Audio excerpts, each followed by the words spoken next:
It is a subject that never fails to fascinate. Of course, we're talking about UFOs, unidentified flying objects. Well, 2 months back, we tracked some recent sightings in eastern Nevada, but reports of strange events in the Ely area date back much further.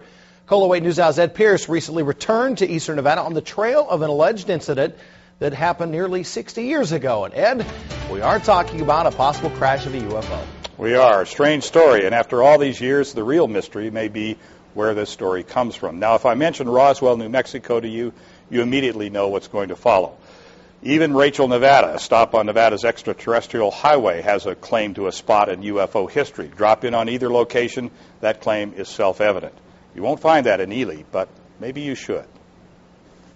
If you Google Ely, Nevada and UFO, you'll immediately find a link to flying saucer legend and lore. It appears in every listing of a supposed crash of an unidentified flying object. Nearly 6 decades ago, it is claimed a UFO crashed near Ely. That's nearly the whole story. You'll find a date, August 14th, 1952, and a note, 16 bodies recovered. That's the highest body count claimed for any UFO crash anywhere, by the way. And both claims are consistent on all listings, but no other details. We first heard this story in November when we journeyed to Ely chasing the claims of fresh sightings in eastern Nevada. Out of curiosity, we started looking for more, and we weren't the first. A few years ago, Kent Harper of the Ely Times came across the same reference. But I even went down to Rachel and talked to some folks there, but it just seems to have been on the internet forever, you know.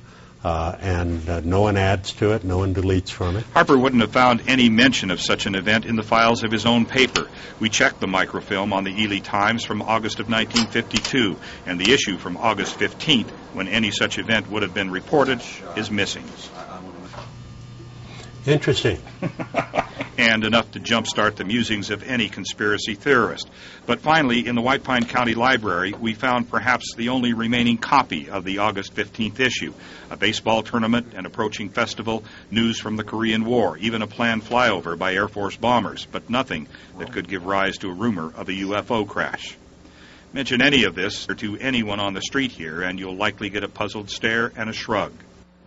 Nearly 6 decades later, the incident, whatever it was, if it was, appears to play no prominent role in local memory.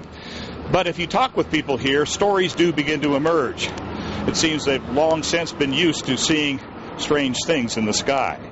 Stories dating back to the 50s are now third-hand, but the most intriguing links the crash story to a spot just west of Ely along Highway 50 called Copper Flat. And I told my neighbor about it, who was here for a lot of years, and he said, oh, I knew all about it because my friend told me, and he witnessed it. Mary Sorensen is a lifelong resident of White Pine County and a local historian. Growing up here, she heard no stories of UFO crashes, but a few years ago, looking for material for a collection of local ghost stories, she came across the same information we did and mentioned it to a longtime resident who said he'd heard it firsthand from a close friend, a security guard working for the nearby copper mine. He told his friend that he witnessed a UFO crash, and the government swore him to secrecy, that he was not to divulge it to anybody, what that he'd seen. A UFO crash, not a plane crash. A UFO crash is what he said.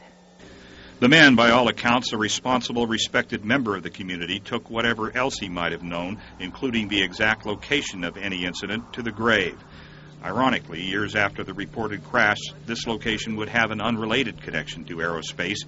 In 1959, NASA located a tracking station on Kimberly Mountain overlooking Copper Flat, part of Project High Range, to track the flights of the X-15 rocket plane. I seen what I seen. I know I'm not crazy. As a 12-year-old staying with his grandparents in East Ely that same summer of 1952, Claude House says he and others in the neighborhood had their own close encounter. At 4 in the morning, a bright object lit up the sky above the house, letting out a low hum. Neighbors gathered and watched, joined by a deputy and finally the sheriff himself. They agreed it was a UFO. A few days later, he recalls dinner-time conversation talking about a crash. They said a few of their friends from Kennecott went up there to see what it was, if they could see any stuff laying all around or whatever. And they said they blocked it off, and it was a light plane that crashed. We've been unable to verify any incident involving an aircraft of any type near Ely or anything else that would morph into a reported crash of a UFO. So, inevitably, we are left with a mystery. Where did this story come from? It's a question without an answer and likely to remain that way, the coldest of cold cases in the UFO file. One thing we can report is there is a long history of people seeing strange things in the eastern Nevada sky, and it continues today. Tomorrow night we'll have an update on the latest sightings of the White Pine Lights. Pat. All right, Ed Pierce reporting. Certainly makes you think, doesn't it? Why can't they crash in a populated area so all of us can see them? That's all I ask. Well, then it wouldn't be They're a mystery. always out in the country. All right, can't wait for part 2 tomorrow night. I know.